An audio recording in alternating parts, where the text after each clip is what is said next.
Hello दोस्तों, काफ़ी दिन बाद जो है मुलाकात हो रही है। तो आपने देखा होगा कि इंडिया और पाकिस्तान के बीच में जो है एक वॉर लाइक की सिचुएशन थी, या हम यूं कहें कि लड़ाई ही चल रही थी। बस इसे जो है, जो हमारी इंडियन गवर्नमेंट है उसने जो ऑपरेशन सिंदूर का नाम दिया हुआ था। तो ऑपरेशन सिंदूर का नाम क्यों दिया गया था? वो ये था कि जो पहलगाम में जो भी एक बहुत ही ज़्यादा बड़ा दुष्कृत्य हुआ, जिसमें जो कि आतंकवादियों ने जो है, जो भी पर्यटक वहाँ गए थे, पहले उनसे उनका धर्म पूछा, और उनसे जो है धर्म तो पूछा ही पूछा, साथ में ये भी चेक किया कि वो सरकमस्टाइज थे कि नहीं थे। उसके बाद उनको गोली मार दी गई। ठीक है, ये बात तो हम लोग सब जानते हैं, लेकिन इंटरनेशनल मीडिया का इस पर क्या रुक रहा? तो पहली बात देखिए, इंटरनेशनल मीडिया ने जो है एक तरीके से तो इस जो भी न्यूज़ थी उसको इग्नोर करने की कोशिश की, और उसे इग्नोर करने के बाद जैसे जैसे भारत और पाकिस्तान के बीच में जो है तापमान जब बढ़ रहा था, तो जब इंडिया ने जो है एक तरीके की सर्जिकल स्ट्राइक 2.0 करने की 3.0 करने की कोशिश की, तो उसमें जो है, जो हमारे राफेल थे जिनमें कि स्कैल्प मिसाइल लगा रहता है, ठीक है ना, ये स्कैल्प मिसाइल काफ़ी ज़्यादा आधुनिक है। इसकी खासियत ये है कि ये एयर टू ग्राउंड एक मिसाइल है, और इसकी रेंज जो लगभग की ओपन सोर्स में है वो 500 किलोमीटर तक है। क्योंकि हम MTCR के मेंबर हैं, तो इसलिए वो 300 किलोमीटर वाला जो लिमिट है वो हम पर लागू नहीं होता है। ठीक है ना। तो इस रेंज की वजह से जो हमें काफ़ी ज़्यादा एडवांटेज था। और दूसरा ये कि हमारे पास जो अपना खुद का जो इंडिया में बनाया हुआ रशिया के कोलैबोरेशन से जो ब्रह्मोस था, वो भी हमारे पास था। तो उसकी भी रेंज जो कि वो भी एयर टू सरफेस एक क्रूज मिसाइल है, तो वो उसका भी रेंज 500 किलोमीटर तक का है। ये भी ओपन सोर्स में है।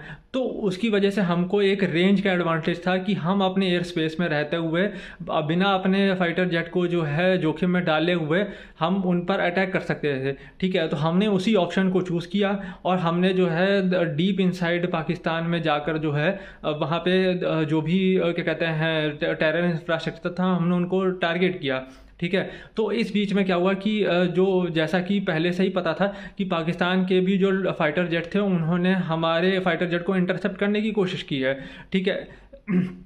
अब इसमें वो पहली बात आप ये सुनिए, दो मैंने आपको चीज़ें बताई कि दोनों ही मिसाइल्स का रेंज, स्कैल्प का भी और ब्रह्मोस का भी रेंज 500 किलोमीटर तक का है। ठीक है ना। तो उसमें क्या है कि हमारे पास काफ़ी अच्छा रेंज है कि हम जो है बिना अपने फाइटर जेट को जोखिम में डाले हुए पाकिस्तान को स्ट्राइक कर सकते हैं। ठीक है ना, ये बहुत बड़ी बात है। ठीक है ना, 500 किलोमीटर की। और अब आप ये समझिए कि जो PL-15 का जो एक्सपोर्ट वर्जन है उसकी जो रेंज है 145 किलोमीटर तक की मानी जाती है। ठीक है ना। अगर हम ये कहें कि चाइना ने जो अभी बीच में जो बुल्गेरियन एक न्यूज़ थी, उसमें न्यूज़ आ रही थी कि उसने PL-15 के 100 PL-15 जो है उन्होंने उसको ट्रांसफ़र किए हैं। तो अगर हम कहें कि ओरिजिनल जो चाइनीज़ वर्जन है वही दिया, तो भी देखिए बहुत फार फेस्ड है कि 180 190 किलोमीटर से उसकी ज़्यादा रेंज नहीं, मैक्सिमम आप 200 ले लिए। क्योंकि आप ये भी देखिए कि जब आप एक बार मिसाइल को छोड़ देते हैं, जो एयर टू एयर मिसाइल होती है, ठीक है ना, तो वो जैसे ही आप उसको छोड़ते हैं, तो वो जिस पर टारगेट पे आपने छोड़ा होता है वहाँ तक पहुँचते पहुँचते वो अपनी एनर्जी लूज़ करने लगती है। क्योंकि उसका जो प्रोपेलेंट होता है, जो उसका फ्यूल है, उसमें एक निश्चित मात्रा होती है, और उसी मात्रा को उसको कैरी करके अपने टारगेट तक जाना होता है। ठीक है। अब अगर वो फाइटर जेट है, अगर वो मैन्यूवर करता है या उसको इलेक्ट्रॉनिकली जाम करता है, या किसी भी XYZ तरीके से उसको जो है किसी तरीके का मिसाइल को मैन्यूवर लेना पड़ता है, तो उसमें जो उसका ईंधन होता है, जो फ्यूल होता है, वो वेस्ट होता है। ठीक है। तो क्योंकि हमारे स्केल पर ब्रह्मोस की रेंज ही 500 किलोमीटर की है, तो हमें पाकिस्तान की सीमा तक जाने की ज़रूरत ही नहीं है। हम चाहे तो उसको 100-150 किलोमीटर दूर से ही छोड़ सकते हैं। तब भी अगर आप जो है 150 किलोमीटर घटाएं तो भी 350 किलोमीटर के तक जो है रेंज बचती है। अगर हम उसको अपने हिंदुस्तान के 150 किलोमीटर अंदर से जो है फायर करें पाकिस्तान पर, तो भी 350 किलोमीटर की रेंज भाई बचती है। तो भाई किसी भी मायने से जो है वो राफेल को टारगेट नहीं कर सकती थी। मेरा कहने का मतलब ये है, समझाने का आपको इतनी बड़ी बात, कि राफेल को जो है इंटरसेप्ट करना बहुत ही ज़्यादा मुश्किल है J-10 के लिए और किसी भी पाकिस्तानी फाइटर जेट के लिए। क्योंकि आप ये भी समझिए कि एक इकलौता एयरक्राफ्ट नहीं जाता, ये कोई वीडियो गेम नहीं है। इसमें क्या होता है, एक पूरा का पूरा आपका एक नेटवर्क होता है। उसमें हमारा नेत्रा एवॉक्स भी था, और भी जो हमारे एवॉक्स थे वो भी थे, सुखोई भी था, और ये क्या कहते हैं राफेल भी था। तो ये सब एक दूसरे से इंटरकनेक्टेड हैं। और अलग बात, S-400 भी वहाँ डिप्लॉय था, तो उसके जो रडार था ग्राउंड बेस, उससे भी हमको इनपुट मिल रहे थे। तो ये बड़ा मुश्किल है कि राफेल को शूट करके गिराया गया हो, लेकिन जो इंटरनेशनल मीडिया है वो उसी पर फोकस कर रहा है, क्योंकि देखिए इंडिया ने लगभग उनके 11 बेसिस को टारगेट किया है, वो भी पिन पॉइंट एक्यूरेसी से। मैंने एक खुद जो है सैटेलाइट इमेज देखी थी, उसमें क्या था कि एक जो है रनवे ऐसे जा रहा था और दूसरा रनवे उसको ऐसे जा रहा था, मतलब प्लस के साइन में। तो उस प्लस के साइन में बीच में जाके ब्रह्मोस ने उसको हिट किया, मतलब एकदम पिन पॉइंट एक्यूरेसी से। इससे ज़्यादा बढ़िया एक्यूरेसी मिलना बहुत ही मुश्किल है, ठीक है ना। मतलब आप समझिए कि आप 500 किलोमीटर दूर से एक मिसाइल छोड़ रहे हैं और वो जाके बिल्कुल टारगेट जहां बिंदी लगाई है वो बिल्कुल उसके पास जाके, वो बिल्कुल उस पर जाके गिरे। तो वैसा इंटरसेप्शन था। तो भाई इतना जब एक्यूरेट इंटरसेप्शन हो, इतनी ज़्यादा रेंज की दूरी से हो, तो भाई हमारे जो फाइटर जेट हैं वो एकदम सेफ हैं। मेन बात क्या है, आपको ये समझना पड़ेगा कि इंटरनेशनल मार्केट में केवल इस समय जो सबसे अच्छा जो फाइटर जेट सेल हो रहा है वो राफेल है, ठीक है ना, 4.5 जनरेशन में। उसके अगर आप राफेल को पिक्चर से हटा देते हैं तो सारे के सारे ऑर्डर या तो यूरो फाइटर टाइफून के पास जाएंगे, ठीक है ना, जिसको जो है जर्मनी बनाता है, यूके बनाता है, स्पेन भी कुछ पार्ट्स बनाता है और यूके भी बनाता है। और अगर आप उसको भी हटा दें तो सारे के सारे जो क्या कहते हैं ऑर्डर हैं वो F-16 के पास जाएंगे। तो एक तरीके से ये एक तरीके का कैंपेन चल रहा है, जैसे कि ब्रिटिश मीडिया और वेस्टर्न मीडिया, मतलब कि यूएस का मीडिया चला रहा है, ठीक है ना। वो ये इसलिए चला रहे हैं ताकि जो है राफेल की जो छवि उसको अधिक से अधिक धूमिल किया जा सके और साथ ही में उसके ऑर्डर को कम किया जा सके। ये एक तरीके का इंफॉर्मेशन वॉरफेयर है, जैसे कि मतलब चाइना भी इंडिया के साथ करता है। चाइना का भी इसमें बहुत बड़ा रोल है, क्योंकि देखिए क्या है, चाइना के पास भी जो है काफ़ी सारे वो मत पैसा है। तो वो क्या करता है, अलग अलग जो कि जैसे फ्रांस के कोई चैनल हो गया या यूएसए का चैनल हो गया, यूट्यूबर्स हो गए, इन सबको पैसा देता है कि आप जो है मतलब हमारे चाइनीज़ जो भी वेपन्स हैं उनकी बढ़ाई करें और राफेल को आप नीचा दिखाएं। क्योंकि देखिए क्या है कि जो J-10 है, JF-17 है, इनका दाम जो है यूरोपियन जो फाइटर जेट है उनकी तुलना में कम होता है। क्योंकि देखिए पहली बात तो चाइना की जो मेन टेक्नोलॉजी है वो आधे से ज़्यादा रशियन पे बेस है, तो उसने रिसर्च एंड डेवलपमेंट पे ज़्यादा पैसा नहीं लगाया। फिर ये है कि उसकी पर यूनिट कॉस्ट जो है वैसे भी कम है प्रोड्यूस करने की चाइना में। और फिर आप इस बात को भी समझे कि वो ऑलरेडी कॉस्ट एडवांटेज में है, लेकिन उसके बाद भी उनके फाइटर जेट नहीं बिकते हैं। तो उसकी कोई वजह है, क्योंकि वो टेक्नोलॉजिकली उतने एडवांस नहीं है। अगर आप ये देखें कि PL-15 मिसाइल जो मतलब काफ़ी सारी PL-15 मिसाइल को हमने पूरा एक तरीके से इंटैक्ट जो है मतलब हमको मिली हैं।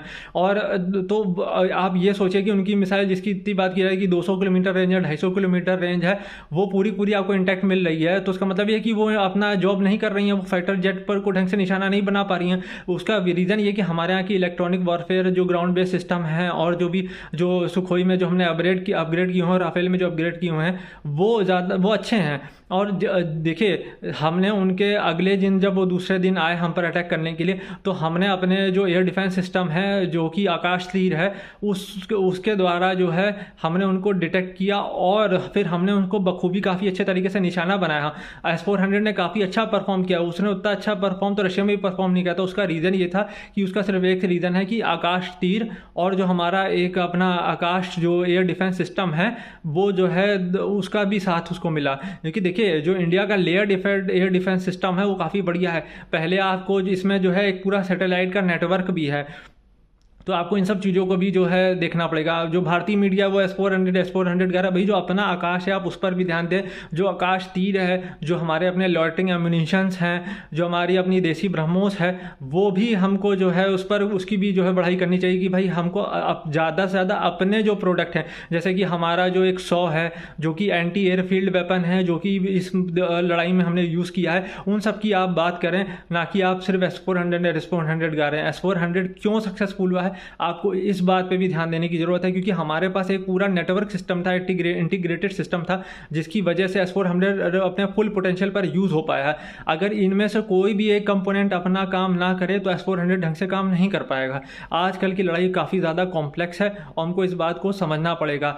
और जहाँ तक पर ही राफेल की बात, तो एक वो अच्छा विमान है, लेकिन हमको अभी मुझे इस बात में थोड़ा सा पक्की जानकारी नहीं है कि उसके सोर्स कोड हमको मिले हैं कि नहीं मिले हैं। अगर हम इन राफेल को जो है और मात्रा में जो है इंडक्ट करना चाहते हैं, मतलब ऑर्डर देना चाहते हैं, तो उसका सोर्स कोड हमारे पास होना चाहिए। जैसे कि सुखोई में हमने अपने अपग्रेड प्लान किए हैं ताकि हम भी उसके अपग्रेड प्लान कर पाएँ। क्योंकि देखिए फ्रांस का जो इन्वायरमेंट है वहाँ पर ज़्यादा लड़ाई नहीं होगी, लेकिन इंडिया जिस इन्वायरमेंट में है उसकी चाइना से और पाकिस्तान से कभी भी लड़ाई आगे आने वाले वाले टाइम में छिड़ सकती है। तो हमको अपने हिसाब से, अपनी परिस्थितियों के हिसाब से अपग्रेड जो है करने होंगे, और हमारी डिफेंस इंडस्ट्री जो है इसको करने में सक्षम है। और मैं आपको बता दूं कि जो सुखोई से ब्रह्मोस का जो इंटीग्रेशन हुआ था वो बहुत ही सस्ते दाम में हुआ था।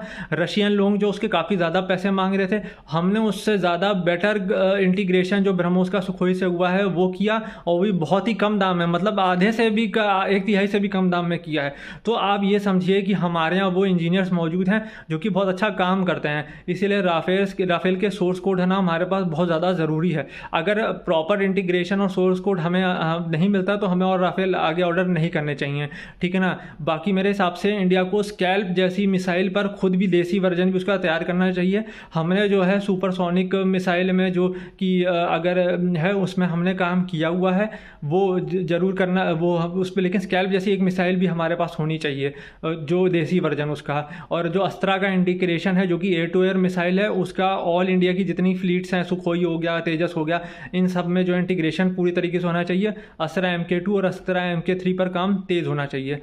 तो दोस्तों, जय हिंद, वंदे मातरम।